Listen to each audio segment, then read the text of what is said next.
happy readers, I'm Liz and today we're reading The Secret Prince. This is the second book in the Knightley Academy series by Violet Haberdasher. At least that's her street name. So The Secret Prince is the continuation of Henry Grimm's story as a commoner kid in this aristocratic school. His life gets even more crazy when he decides that he's going to start a battle society. Yeah. And then he decides to go undercover as a servant at the partisan school in Nordland. That is not a good place to be, and he also gets stuck there for like at least a couple more months. And even though he didn't want to know who his parents were, he actually ends up stumbling upon that and finding out who they were and where his family comes from. To comment on the story, at first it was just so Harry Potter, like it's so like stuck there, and then like after a good few chapters or so, she definitely got into spinning her own story and making this Henry Grimm story instead of Harry Potter's story. Because if you remember from Harry Potter's books, he's very like, he's got his set of friends and that's pretty much it. Like yeah, there were some minor characters who were friends with him, but they weren't as close as you know, his trio. Henry and Adam decide that this is not the way to go, that they actually need to kind of get out there, put themselves out there, and get some friends. And they become quite popular because of this. It's not because of their commonerness or whatever, it's actually due to their own,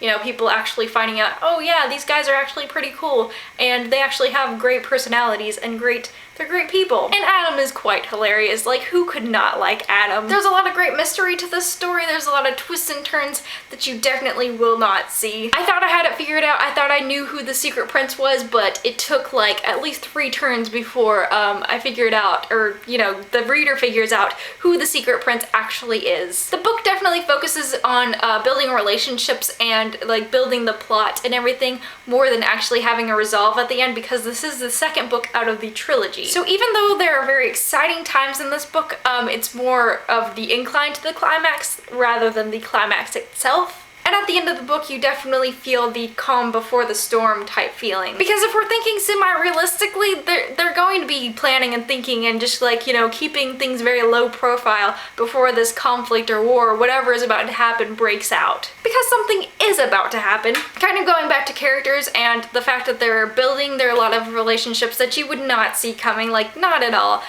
Some very just people that you would never imagine them being friends together or much less talking peacefully, but they just have this certain dynamic that just it just struck a chord with me. It was just awesome. Again, spoilers that I want you to read for yourself, because it's not really a spoiler, but at the same time I'm just like, I want you to see it for yourself and read it for yourself more than me telling you, oh, these 2 characters, they became friends, even though that definitely led you towards who it might be. Also, you might cry. I know I did in one chapter. I was just like, oh my gosh, there is a character who a tragic thing happened to him, and it's one of those people that you definitely won't expect it from. I would recommend Knightley Academy, The Secret Prince to anybody who read the first book and anybody who's interested at all in like knights and knight schools. I thought it was pretty interesting. Also, just and if you like books about heroes, I would definitely say that you should read this series, because it's just this kid who's just trying to do the right thing, trying to just live his life and become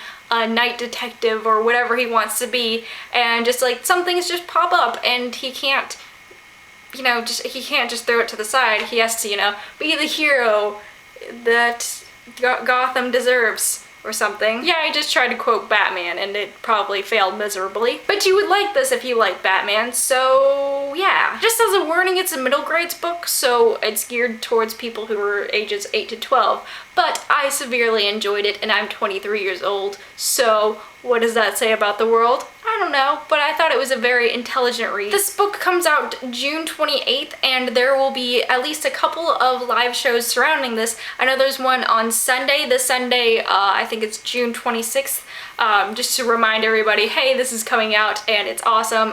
It's going to be led by Robin Schneider, aka Violet Haberdasher. There will also be a live show on July 7th with like reactions and spoilers and that type of thing. I will put a link to that Facebook event for both of these live shows down there. So that is that. I hope you have a great day and keep reading.